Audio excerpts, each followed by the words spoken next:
Rádio Rosário. Você pode interagir conosco. Inscreva-se no canal.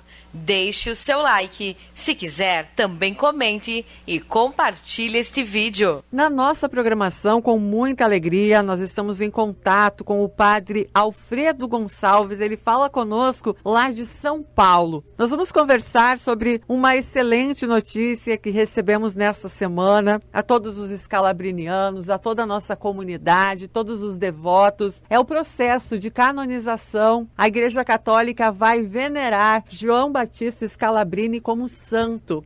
Padre, vamos contar um pouquinho dessa história, do processo todo que levou a essa fase tão feliz para todos nós. O nosso bom dia. Bom dia, Michele. Bom dia, ouvintes da Rádio Aurora e demais rádios coligadas. De fato, você falou certo. Foi uma boa notícia para todos aqueles que, de alguma forma, se inspiram no bem-aventurado João Batista Scalabrini para realizar o seu trabalho junto aos migrantes. É um processo que vem de longe, não é?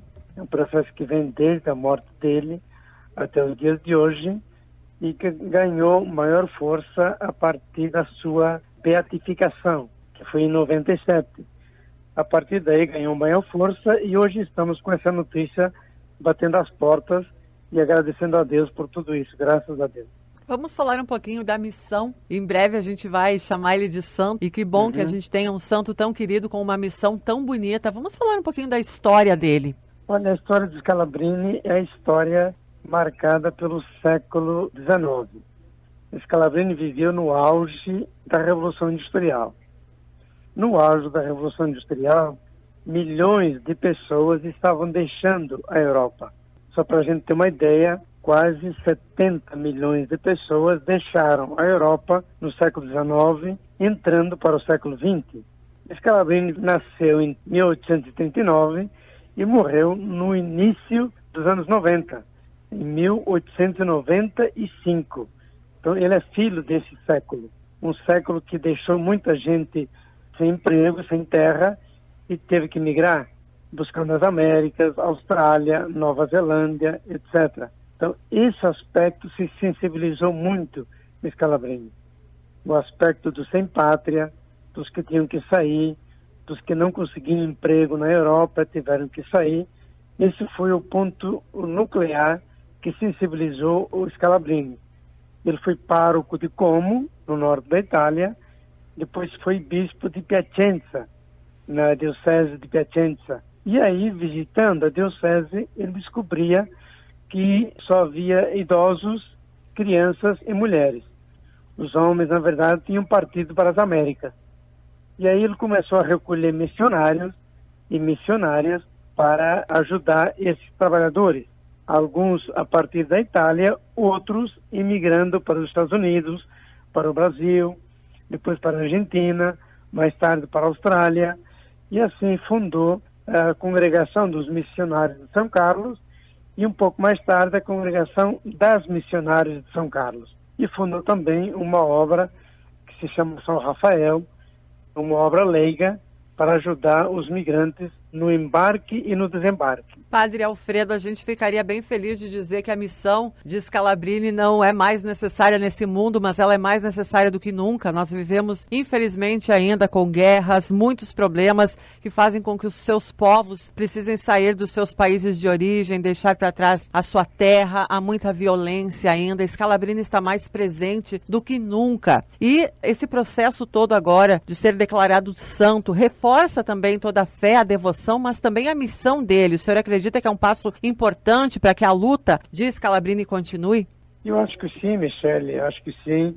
De fato, um século depois de Scalabrini, as migrações voltaram a crescer em número, em fluxos e em países envolvidos. Hoje, praticamente o mundo todo está envolvido na questão migratória. Ou são países de origem, ou são países de destino, ou são países de passagem. Mas, na verdade, é difícil um país no planeta hoje que não esteja envolvido com o tema das migrações.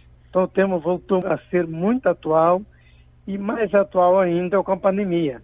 A pandemia, na verdade, ela deu visibilidade às fronteiras e aos migrantes encurralados nas fronteiras. Mas já antes da pandemia, com os governos mais duros, a gente vê uma migração cada vez mais forte, que se deve às guerras, que se deve à pobreza em muitos países e que se deve também a diferenças políticas, ideológicas em outros países. Nos últimos anos, nós temos tido milhões de pessoas saindo de seus países por conta da violência.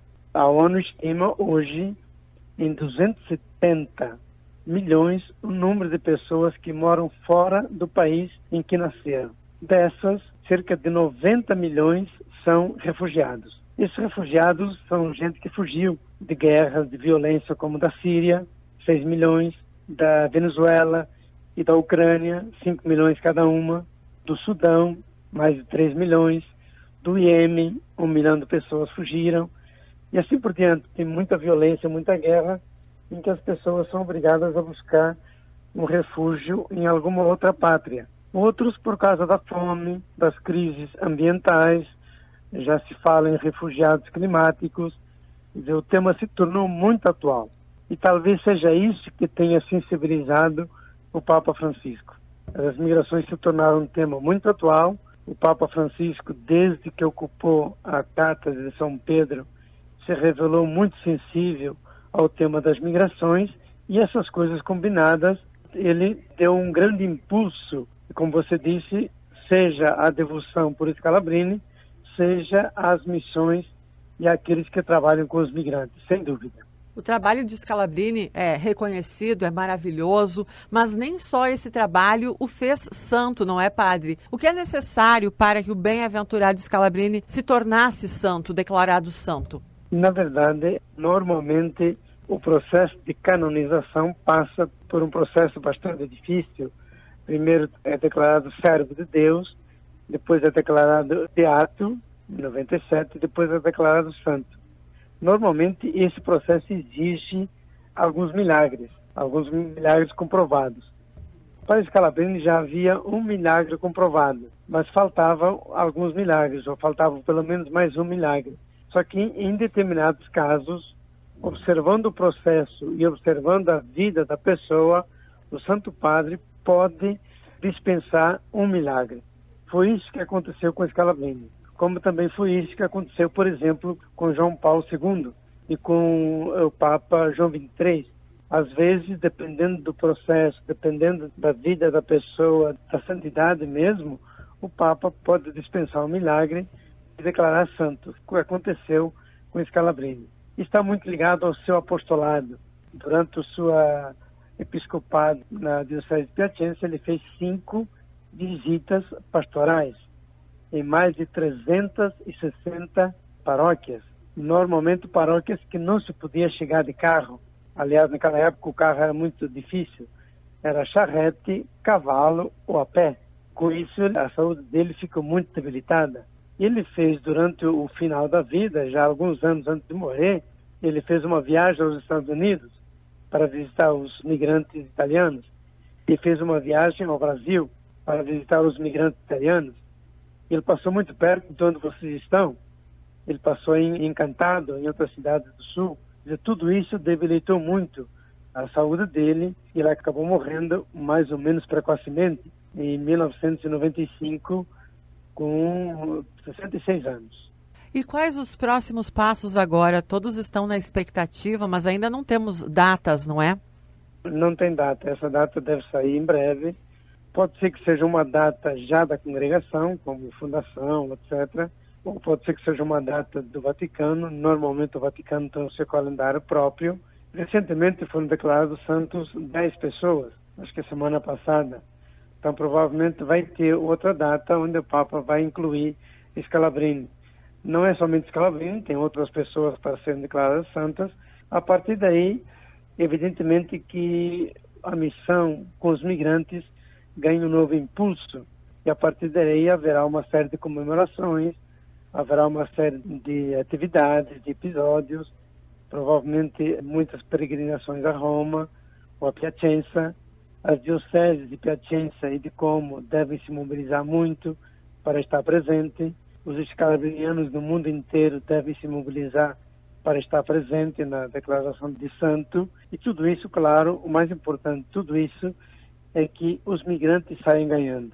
com certeza outras dioceses, outras pessoas, outras vocações vão aparecer com esse processo. É um processo que impulsiona a pastoral dos migrantes e leva um novo apoio a esse trabalho junto aos migrantes e refugiados. Essa entrevista é prova disso, não é? É verdade. Os meios de comunicação começam a dar cobertura e, evidentemente, isso vai chegando a cada casa. Muita gente hoje me escuta de suas casas.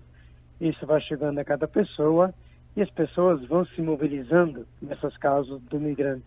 Só o fato de ter declarado que vai ser santo, já aqui onde eu trabalho, na Igreja da Paz, já começou a aparecer uma série de pessoas trazendo coisas para a casa do migrante, trazendo abrigo, trazendo comida e assim por diante. Então você tem razão, com certeza nisso tudo tem um salto qualitativo com a pastoral dos migrantes. Dias de muita fé, muita alegria estão por vir, não é, Padre? Obrigada pela sua participação, por contar um pouquinho da história de Scalabrini para aqueles que ainda não conhecem e por impulsionar essa missão tão bonita e tão importante nos dias atuais. Muito obrigada, Padre Alfredo Gonçalves, direto de São Paulo, conversou conosco e os nossos canais à sua disposição, Padre. Eu que agradeço, Michele, agradeço os ouvintes da Rádio Aurora. E um bom dia para todos e um bom trabalho. Muito obrigada, até uma próxima oportunidade. Ok, tchau, tchau.